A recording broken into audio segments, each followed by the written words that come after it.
Bonjour à tous, mon nom est François Letarte et bienvenue sur ma chaîne JDR-D30, une chaîne consacrée aux jeux de rôle sur table. Écoute, ma vie de rôliste, je pense que je vais essayer de faire un exposé sur un système de jeu, un vieux système de jeu que je pense que ça vaut la peine d'y jeter un œil pour ceux qui ne connaissent pas. C'était avant-gardiste en fait, à sa façon. C'est un jeu des années 80. Le jeu aujourd'hui, officiellement, le système s'appelle FASERIP, F-A-S-E-R-I-P. Ce jeu-là, il est né dans les années 80 avec le jeu de rôle que TSR avait publié, le jeu de rôle de Marvel Super Heroes. Un jeu qui a eu un énorme succès. Un jeu qui reprenait vraiment l'univers de Marvel, puis avec ce système-là, permettait de bien le vivre, d'avoir l'impression que tu étais dans une bande dessinée, tout ça. À l'époque, des jeux de super-héros, il y en avait quelques-uns, peut-être les deux plus connus qui me viennent en tête. Il y avait Champions, mais Champions, c'est super crunchy comme jeu, ça existe encore, il y a encore des versions de Champions qui sortent. Du monde bien accroché à ça.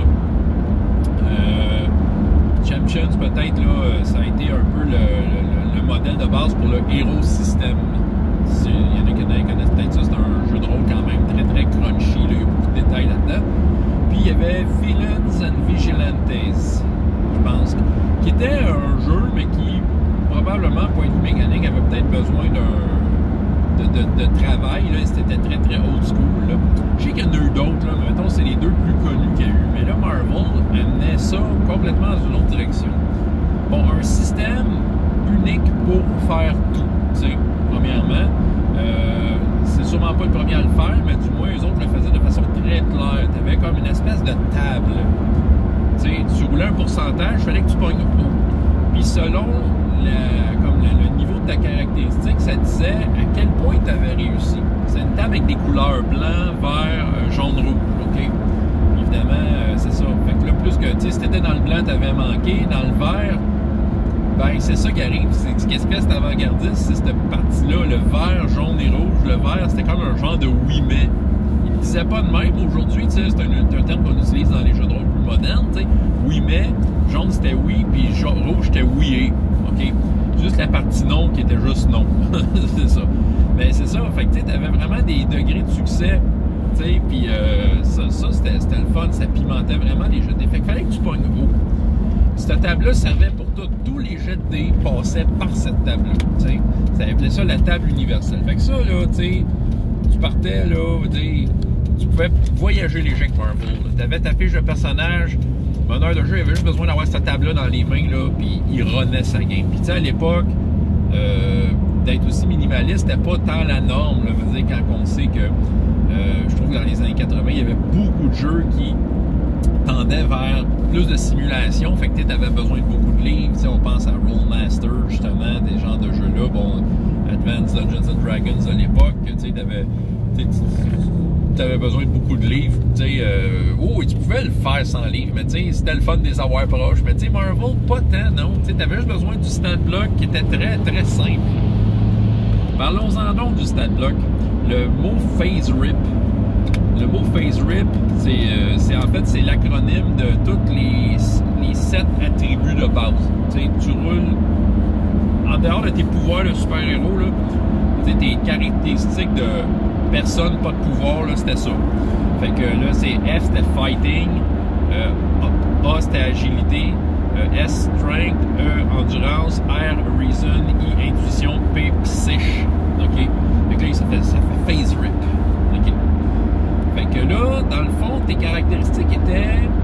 Tout était... En fait, tes caractéristiques, tes pouvoirs, veut dire quand tu avais une façon de les définir, c'était une qualité, un qualificatif. Ce qualificatif-là apparaissait dans la fameuse table.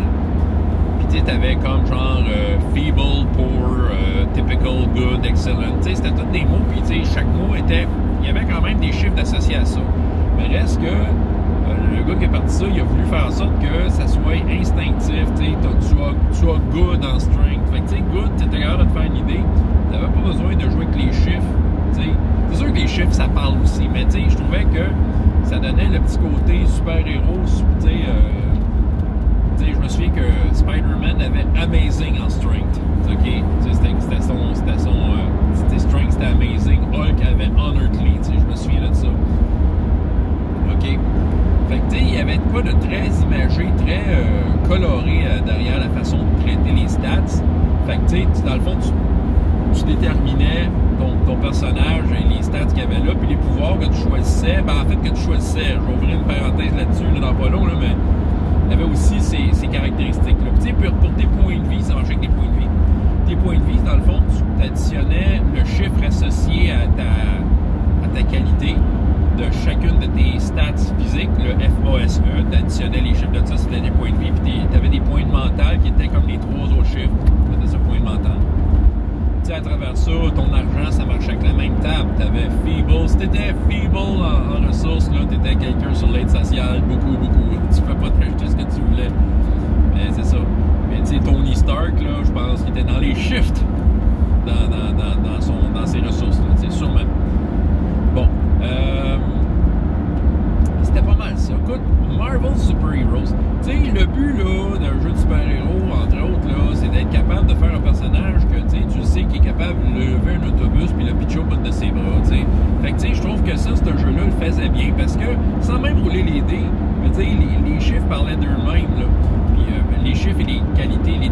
Les qualités étaient associées aussi avec des chiffres, mais les chiffres avaient aussi un lien avec quelque chose. Mettons, justement, si on prend la strength, ça déterminait le poids que tu pouvais lever.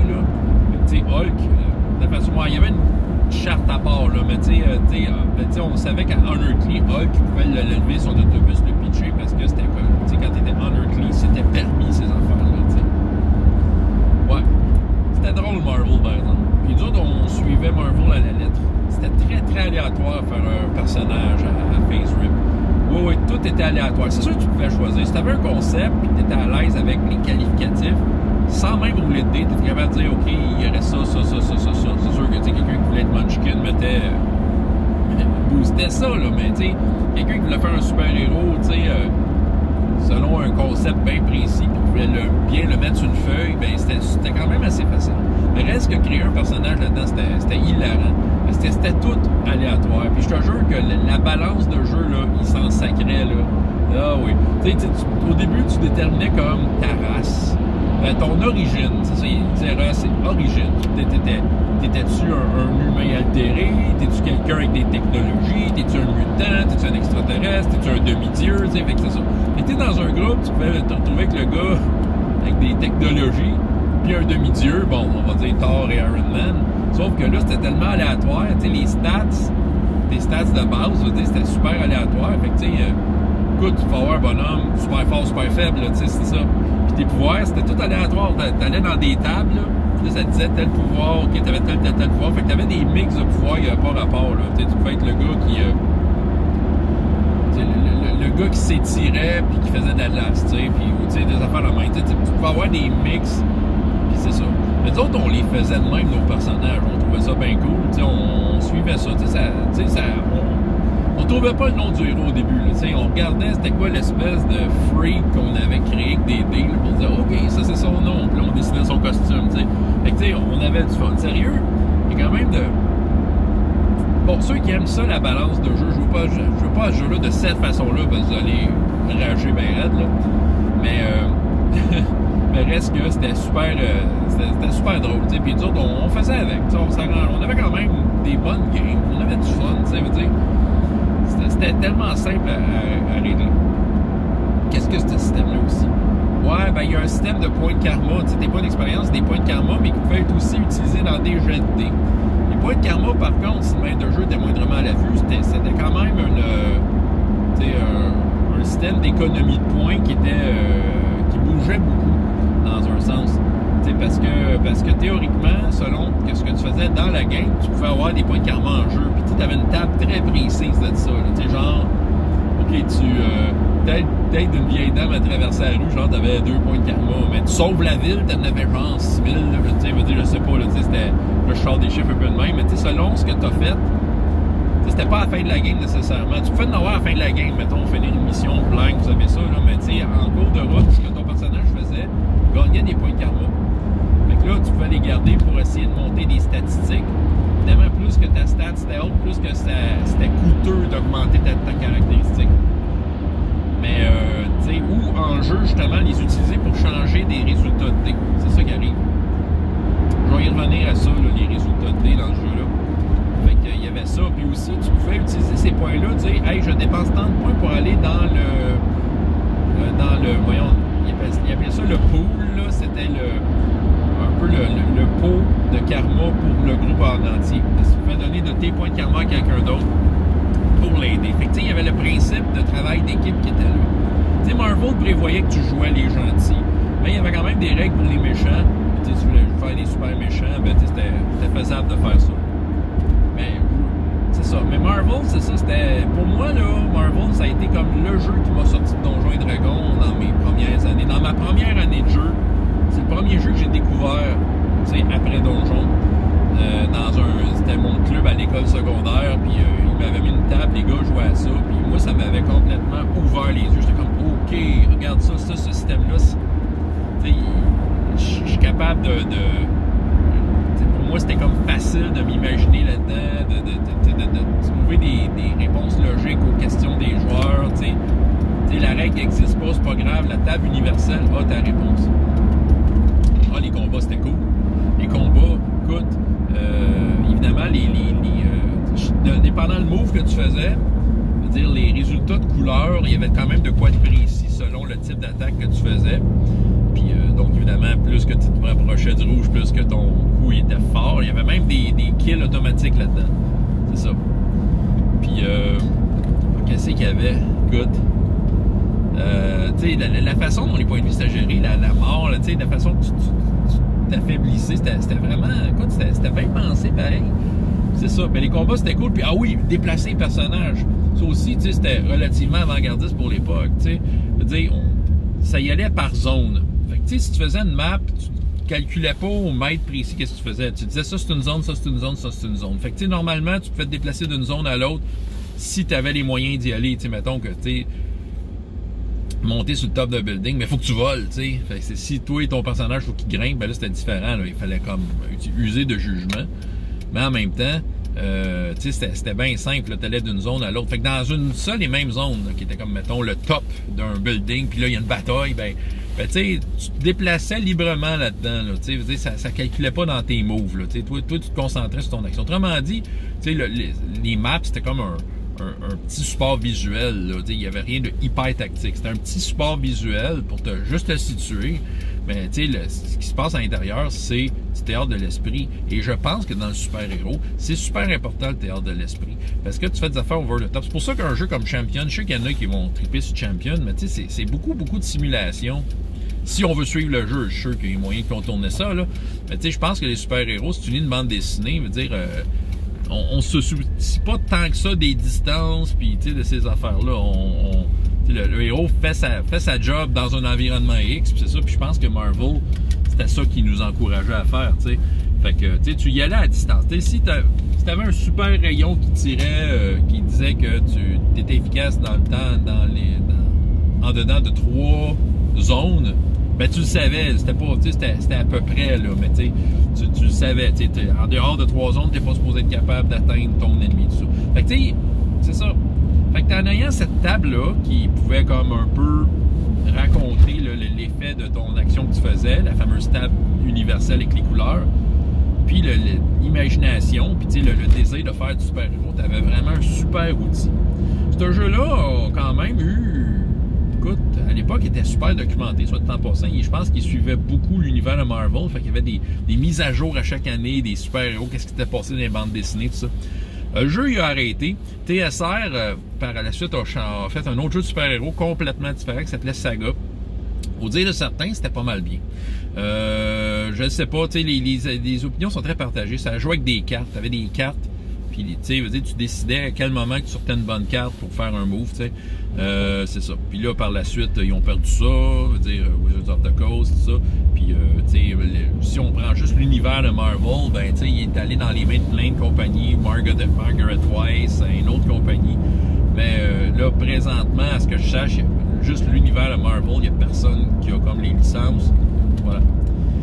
Aujourd'hui, écoute, il y a quand même tout un héritage de FaceRip qui est encore disponible. Aujourd'hui, on peut le trouver même en français. Je crois qu'il est gratuit. Ça s'appelle 4C. OK? Puis c'est pas mal, en fait, ça représente pas mal ce que le jeu, il y a une couple de modifications, là, mais c'est pas mal comme le jeu il était. Si vous voulez avoir une idée de comment c'était ce jeu-là, je pense qu'ils sont assez fidèles à l'œuvre d'origine. Aussi, tu as des sites internet complètement dédiés à ça. Puis tu sais, les gens, il y a comme beaucoup de des trucs faits par des fans, mais tu sais, les stats de tout des super-héros inimaginables. Là. Fait que tu sais, t'as la gang de DC là-dedans, là, puis tu sais, j'imagine les autres compagnies de super-héros, tout ça. Il y a vraiment du monde qui ont converti toutes sortes d'affaires. Je sais que les PDF, on peut y trouver. Là, je sais pas à quel point c'est légal, mais en tout cas, ils sont assez faciles à trouver, je peux vous dire. C'est ça. Mais aujourd'hui, c'est ça. FaceRip a encore un engouement. Puis même qu'il y a eu des versions, tu sais, il y a des rétroclones. 4C est un rétroclone. Moi, je me suis procuré un qui s'appelle juste FaceRip. Puis lui, je le trouve pas mal cool. Parce que je trouve que justement, ceux qui aiment un peu plus ça, la balance de jeu, il y a des belles suggestions. Tu sais, justement, tu peux plus choisir. Là, le jeu il est moins aléatoire, il y a plus comme faire des choix. Tu sais, tu fais des choix pour ton super-héros. Je pense que ça c'est vraiment bien. Mais en tant que tel, FaceRip est vraiment cool. Je parle d'un jeu une fois de temps en temps qui s'appelle Humanish, un jeu de supernaturel, vampire, loup-garou, puis j'ai dit que, tu sais, moi, ma porte d'entrée, là, pourrait être ce jeu-là, ouais, mais c'est le système FaceRip, c'est ça le système-là. Je pense que du point de vue théâtre de l'esprit, tu sais, voir la scène de haut de quelque chose. Puis tu sais aussi le jeu, je pense que au niveau du setting, peut-être qu'il m'appelle plus parce que tu sais, il sort du lore du World of Darkness, là, il te laisse vraiment créer ce que tu veux, là, arrange tes vampires comme tu veux, tout ça.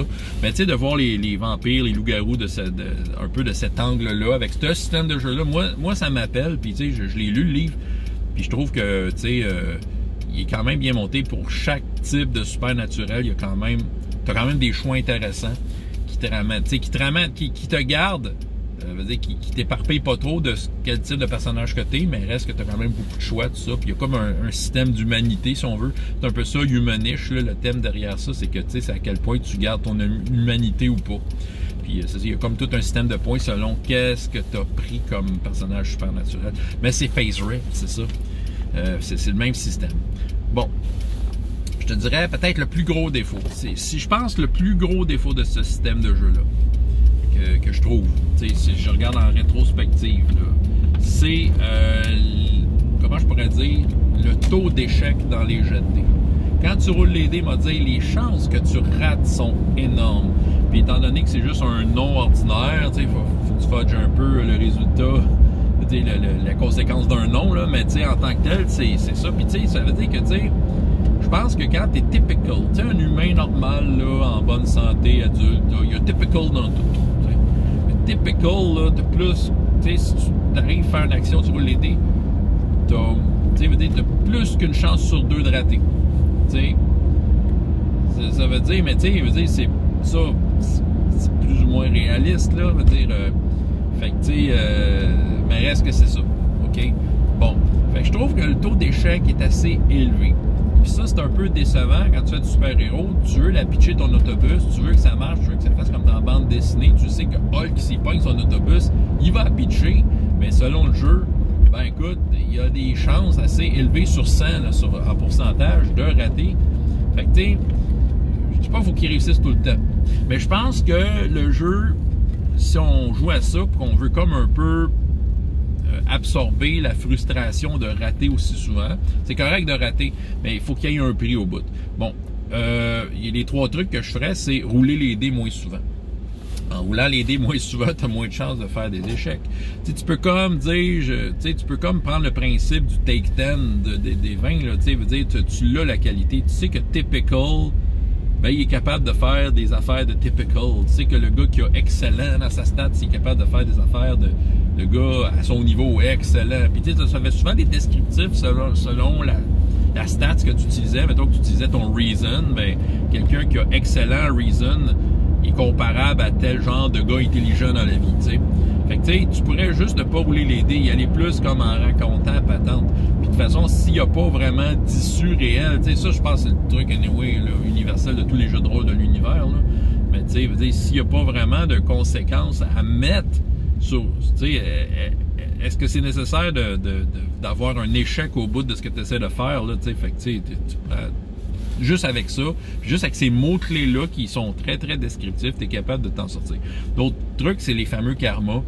Je pense qu'il faut juste encourager les joueurs à les utiliser. Il y en a qui disent, je vais les garder, là, je vais monter ma stats à la fin. Mais tu sais, en même temps, on peut, en tant que meneur de jeu, d'être un peu plus généreux. Tu sais, les moves cool, tout ça, ouais, tu sais, prends-en des karmas, tu sais. C'est ça, puis tu sais, parce qu'il y a des jets de dés peut-être importants à réussir, puis là, tu peux comme dépenser des points de karma. En fait, les points de karma, c'est que tu roules ton pourcentage, puis chaque point de karma, ben, remonte de 1% ton résultat. Fait que tu sais, dans le fond, t'as roulé 48, ça te prenait 75, ben ouais, dépense mon gars. Dépense-les ton 27 points de karma. Ah, je l'ai eu! Bon, c'est ça. Fait que voilà.